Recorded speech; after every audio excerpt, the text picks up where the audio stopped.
जिंदगी तुम सोच में पड़ जाओगे, बर्बाद कर जाओगे अपने आप को।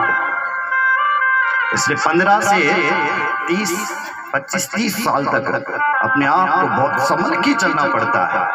अनुभव करिए और सोच समझ करके इस जिंदगी को यहाँ तक जीजिए, उसके बाद तो जो होगा सो होगा, लेकिन यहाँ तक बहुत संभल के चलना पड़ता है महाराज। तो कुछ बच्चे ट्रेन की यात्रा कर रहे थे और 10-12 होंगे, 5-7 लड़कपन, तो उनको लगा भैया ट्रेन की यात्रा करें, कुछ मस्ती करते हैं अपने आप में।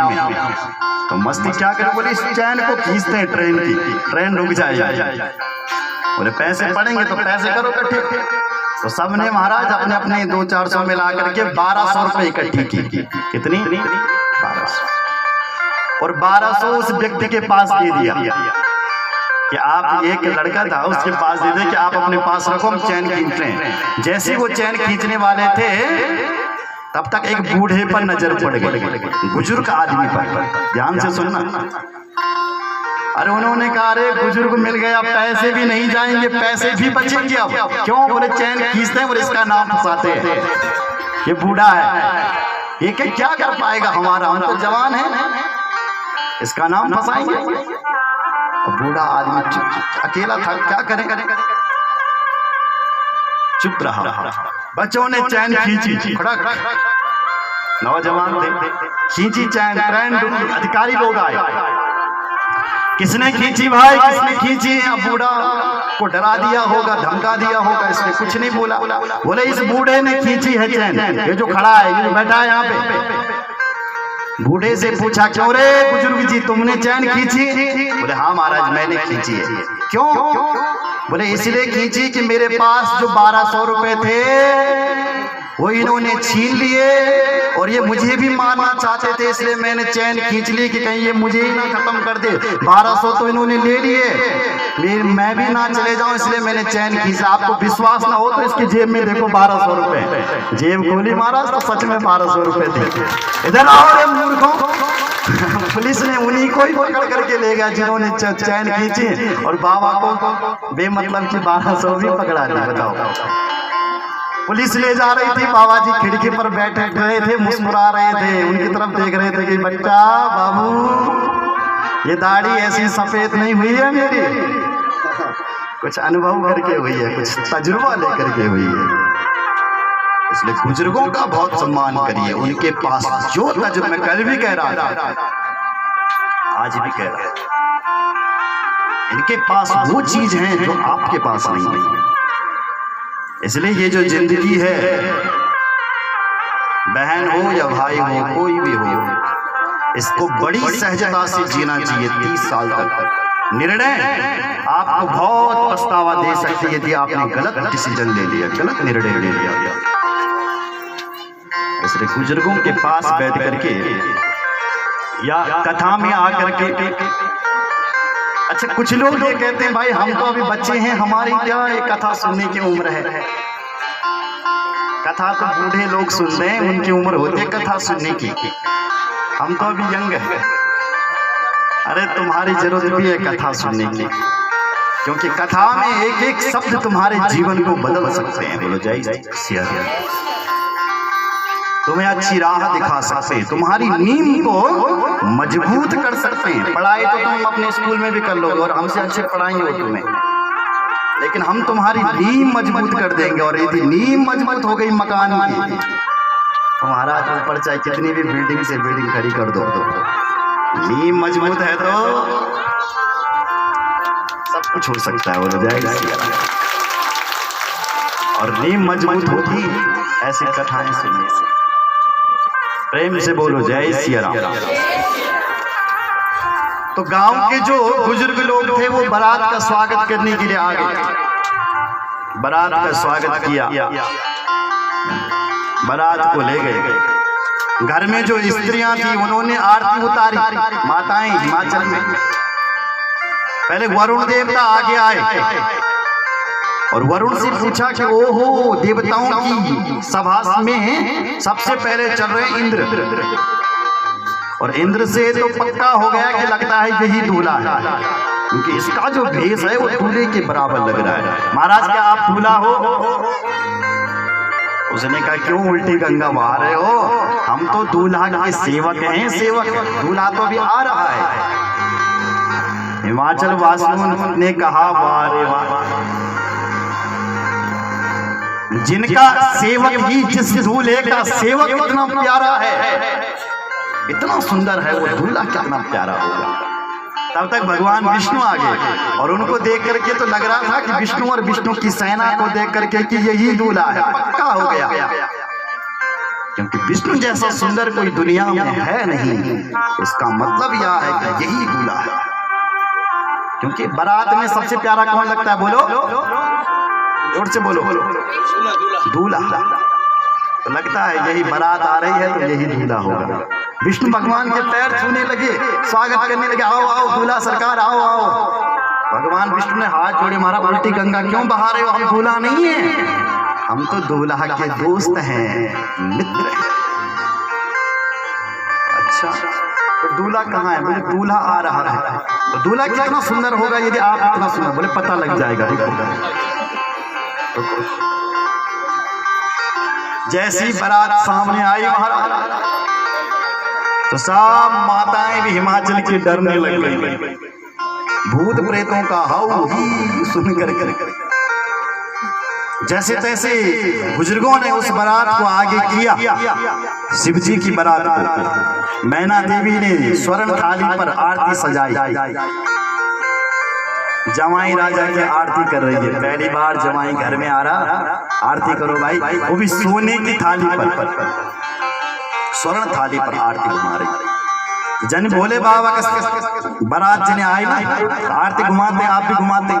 तो जने आरती घुमाई तना जो भोले बाबा के सिर पर जो गौरों थे लगा, और सर्प जो अग्नि को देख करके डरता है, नहीं डरता, तो गौरों फुसकार भरी क्या ना, तो ત્યાં भी गौरों था।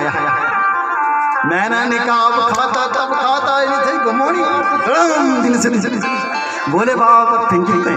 भोले बाबा ने वो सोने की थाली को कैच कर दिया और देखा तो ओ सोने की थाली है, गजब हो गया। अरे मेरी सासों ने मैं घर में नहीं पूछा और सोने की थाली दे दी मुझे दान। प्रसन्न भोलेनाथ। बोले जय श्री राम। भोला भाला हो कोई तो शिवजी जैसा हो, इसलिए इनका नाम भोला। प्रसन्न हुए कि सोने की थाली मिल गई। जैसे तैसे स्वागत हुआ, सब लोग डर रहे। बरातियों को खाना पीना खिलाया और बराती भी कना भूत प्रेत बोले चलो ना बात घाट जना ही बात घाट बैठ लाइन पर। तो जो पकल देने वाला था ना, वो एक भूत गम गई। वो ऐसा भूत था जय को मुख ही नहीं थे, वो केवल तो मुड़कर थे, वो बैठा सुना आप लोग। अब जो पत्तल बांटने वाला था उसने कहा कि मैं पत्तल कहाँ पे रखूं, इसका तो मुंह ही नहीं दिख रहा। सोचा चल छोड़ देता हूँ, ऐसे रखा होगा। तो जन हो अगाड़ी बड़ी पत्तल बांटने वाला, तब तक आवाज इधर हम इधर इधर। अरे भाई भाई इधर आया तो दिख ही नहीं रहा। तनखीन था। जैसे तैसे उनका भोजन भंडार हुआ महाराज। भोले बाबा की जयमाला हुई। अब भोले बाबा के फेर होने थे तो पार्वती की जो सखी सहेली थी, उन्होंने कहा कि हम पार्वती को फिर फेरों में तब भेजेंगे जब पहले हमें नेक देना पड़ेगा, कुछ पैसे देने पड़ेंगे। भोले बाबा ने कहा इधर आओ मैं देता हूँ, ऐसा नेक दूंगा जो किसी ने नहीं दिया होगा। तुरंत एक अपना छाते पर बिच्छू निकाल, बिच्छू हाथ बोला हाथ में ले आओ, नेक पैसा चाहिए इधर हाथ कर। और जैसे उनके हाथ में बड़ा सा बिच्छू दिया तो सारी जो सखी सहेली थी वो तो हड़बड़ाती हुई भाई बिच्छू बिच्छू। बोले हो गए महाराज तुम्हारा लिए, फेरा करो जल्दी जल्दी जल्दी जल्दी। बारात संपन्न की और बारात को संपन्न करके फिर अब विदाई दे रही है। हिमाचल के घर से विदाई हो रही है। हर गिर जा कर भयहु विभाहु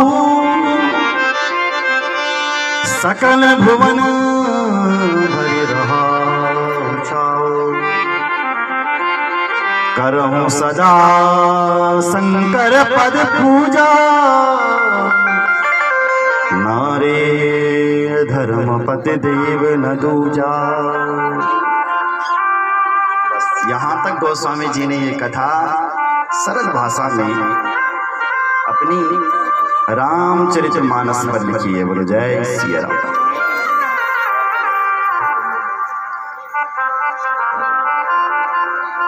मैना कह रही है अपनी बेटी के लिए जब बारात जा रही है, देखो आपकी बेटी की जब बारात जा रही हो ना ससुराल, तो बेटी को समझाना चाहिए। वो आज मैं आपको समझा देता हूँ क्या समझाना चाहिए। बोलो जय सिया राम। बोले बेटी करो सदा शंकर पद पूजा, नारी धर्म पति देव न दूजा। ऐसा शब्द गोस्वामी जी ने लिखा है कि तो हमेशा अपने पति की सेवा करना, शंकर पद पूजा, क्योंकि पतिदेव के जैसा कोई संसार में है। और जब सीता जी कि माँ जब उसकी डोली को विदाई दे रही थी तो वहां कह रही है कि बेटी करहूं सदा पति का रुख समझ करके पति की सेवा करना, और घर में सास है ससुर है सबकी सेवा करना और पति का रुख समझना। जो स्त्री अपने पति का रुख समझ लेती है, उसकी भावनाओं को पढ़ लेती है, बस ऐसी माताएं पतिव्रता हो जाती है। बोलो जय सिया राम। और शिव पुराण में लिखा है कि मैना उपदेश नहीं दे रही है अपने बेटे को। मैना ने एक ब्राह्मणी को बुलाया और एक ब्राह्मणी पार्वती को उपदेश कर रही है। क्या? गिरिजे सुन सुप्रिया मद्गजो धर्म वर्धनम, इहामुत्रानंदकरम शृण्वतम च सुखप्रदम। हे गिरिजे, जो स्त्री पतिव्रता होती है ना, वो यहाँ लोक और परलोक, इस लोक में भी सुखी से रहती है और परलोक में तो उसके लिए दरवाजे खुले रहते हैं भगवान के। इसलिए देवी पतिव्रता जो नारी होती है वो धन्य होती है। धन्या पतिव्रता नारी नान्या पूज्या विशेषता, पावनी सर्वलोकानां सर्व पापै विनाशिनी। धन्या पतिव्रता नारी नान्या पूज्या विशेषतः। पतिव्रता नारी की इस लोक में ही नहीं परलोक तक उसकी पूजा होती है। पावनी सर्वलोकानां सर्व पापे नाशिनी। अरे महाराज, गंगा में स्नान करने से तो हमारे पाप नष्ट हो ही जाते हैं, पर यदि पतिव्रता माता का दर्शन हो जाए तो जो दिव्य पुण्य हमें गंगा स्नान से मिलता है, वो एक बार पतिव्रता माता के दर्शन करने से मिल जाता है। पतिव्रता कौन है? तो कुछ पतिव्रताओं के नाम ले रहे हैं। कौन कौन है वो पतिव्रता? तो लिखा है पतिव्रता च सावित्री, लोपामुद्रा अरुंधति, सांडिल्या सतरूपा, अनुसुया लक्ष्मी स्वधा सती। ये 7 माताएं बड़ी पतिव्रता है। बोलो जय सिया राम। सावित्री एक ऐसी देवी है जिसका पतिव्रत धर्म ऐसा है कि यमराज के मुख से भी अपने पति को घर लाती है कि मुझे मेरा पति दीजिए। इतनी बड़ी उसकी तपस्या है सावित्री की। आज भी जो बट सावित्री का व्रत करते हैं माँ, कोई माताएं बहनें, तो उनको अखंड सौभाग्यवती का आशीर्वाद मिलता है।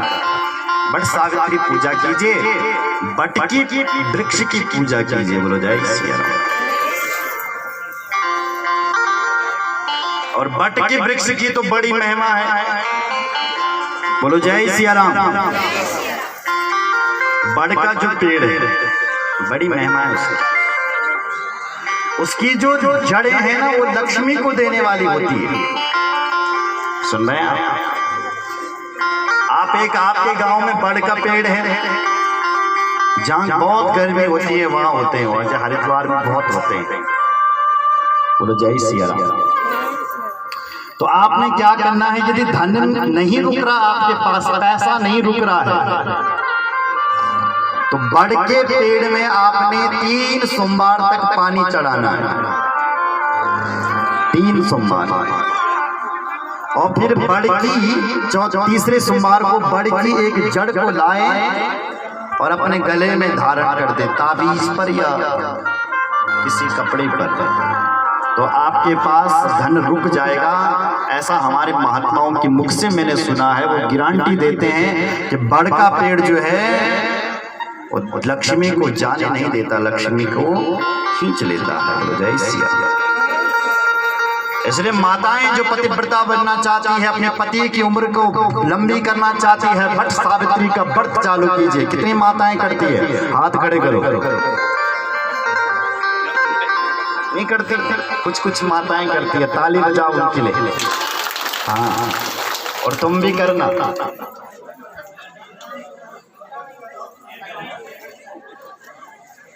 बोलो जय सिया राम। तो ये सावित्री माता बड़ी पतिव्रता हुई।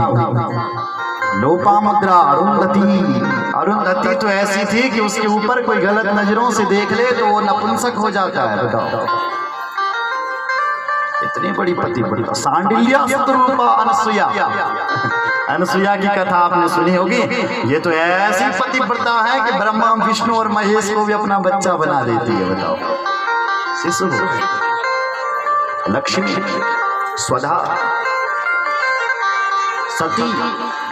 सती को तो आप जान रहे हैं, उनकी कथा तो आप सुन चुके हैं।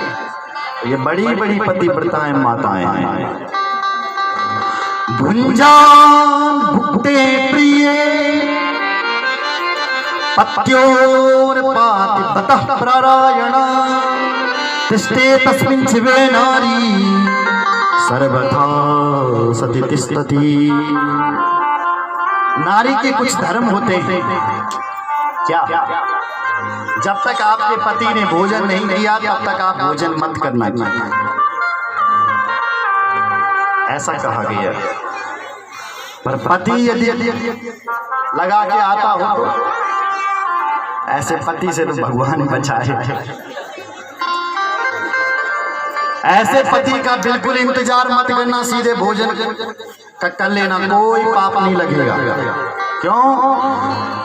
क्योंकि भगवान कहते हैं जहां पर अधर्म पुष्ट हो रहा हो उस धर्म को से उस अधर्म को मिटाना भी एक धर्म होता है। बोलो जय सिया राम। इसलिए पतिव्रता, आपका पति राम जैसा है तो आप उसका इंतजार कीजिए, तब भोजन के। अरे सुनो, इधर सुनो। पहले जमाने की जो माता हुआ करते थे, पुराने जमाने की माता, उसका पति जब तक भोजन नहीं करता तब तक वो भोजन ही नहीं करती थी। आज क्या देखते, मुश्किल बनी। पुराने जमाने की होती थी, उनके पति भी बड़े संस्कारी। बोलो जय सिया राम। दूसरा लक्षण, पति के सो जाने के बाद ही सोए, पति से पहले जागे। पति के साथ छल कपट ना करें। पति विदेश चले गया हो, घर पे ना हो तो श्रृंगार ना करे, ये कुछ लक्षण है। विचरणता से ना घूमे, जहां मर्जी तक न लगे, ऐसा ना घूमे। बताया है हमारा, हम तो कहेंगे धर्म की गति है, तो बोलना पड़ेगा। बोलो जय सिया राम। तो फालतू का श्रृंगार भी ना करें। अगर पति घर पे ना हो तो श्रृंगार भी नहीं करना चाहिए।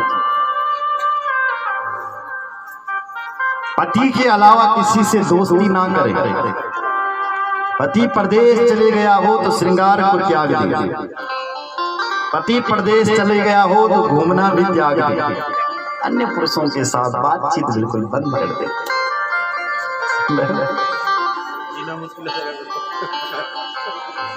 पर आजकल ये करना बहुत कठिन है। बोलो जय श्री राम। और सुनो,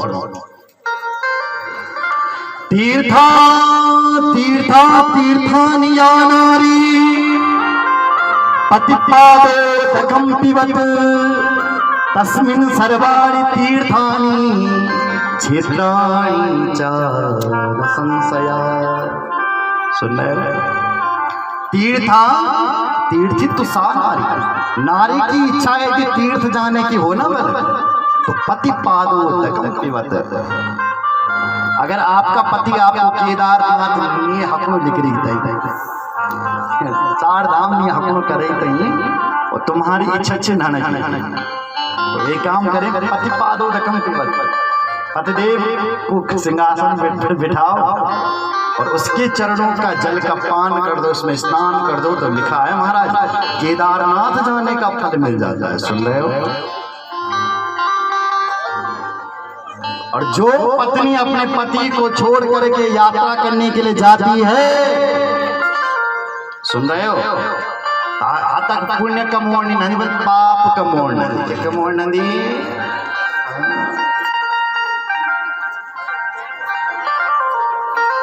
पति के साथ में जाए तो पुण्य मिलता है। तस्मिन् सर्वाणि तीर्थानि क्षेत्राणि च न संशय। इसमें संशय नहीं है, न संशय। पत्युर्नाम न गृह्णन्ति कदाचन पतिव्रता। पतिदेव का नाम नहीं लेना चाहिए। सुन रहे हो? 7 लोगों का नाम नहीं लेना चाहिए। कितने लोगों का? वैसे तो आप बहुत अच्छे होंगे। हमारे गढ़वाल में तो अभी भी माताएं बहुत अच्छी हैं जो अपने पति को बहुत सम्मान देती है, उनका नाम नहीं निकालती। उत्तराखंड में अभी ये चल रहा है, लेकिन भार अला फलाना, ए रब, ए मुन्नू, ऐसे चल रहा है। तो धन्य है गढ़वाल की माताएं, यहाँ तो अभी भी मर्यादा चल रही है। बोलो जय श्री राम। यहाँ तो माता कहती है मुन्नू का पापा, नाम नहीं निकालता। ये अच्छा है, डायरेक्ट नाम निकालना गलत है। बोलो जय श्री राम। तो 7 लोगों का नाम नहीं लेना चाहिए, अपना नाम, दूसरा गुरु का नाम, तीसरा कंजूस का नाम, बड़ी संतान का नाम, पत्नी का नाम, जेठाजी का नाम और देवर का नाम। इतने लोगों के नाम नहीं लेने चाहिए। बोलो जय श्री राम। और सुनो,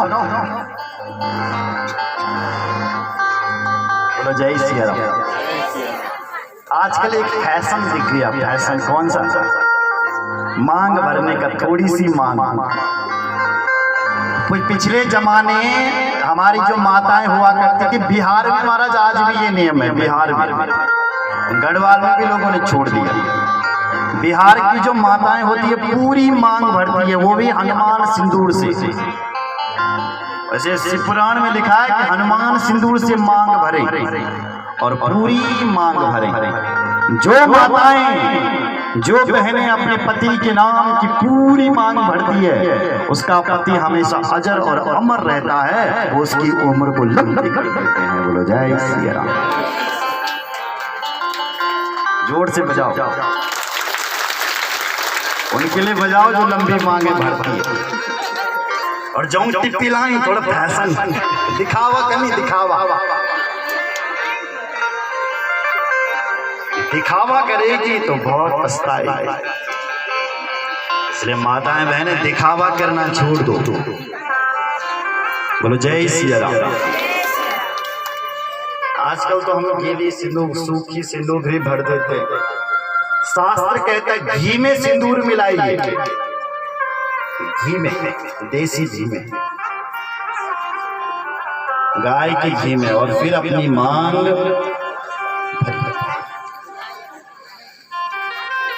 जो स्त्री अपनी मांग पूरी भरती है भगवान भी उसका कुछ नहीं बिगाड़ पाता, यमराज भी उसके पति का कुछ नहीं बिगाड़ पाता है। बोलो जय सिया। उदाहरण देता हूं, बाली की पत्नी का नाम है तारा।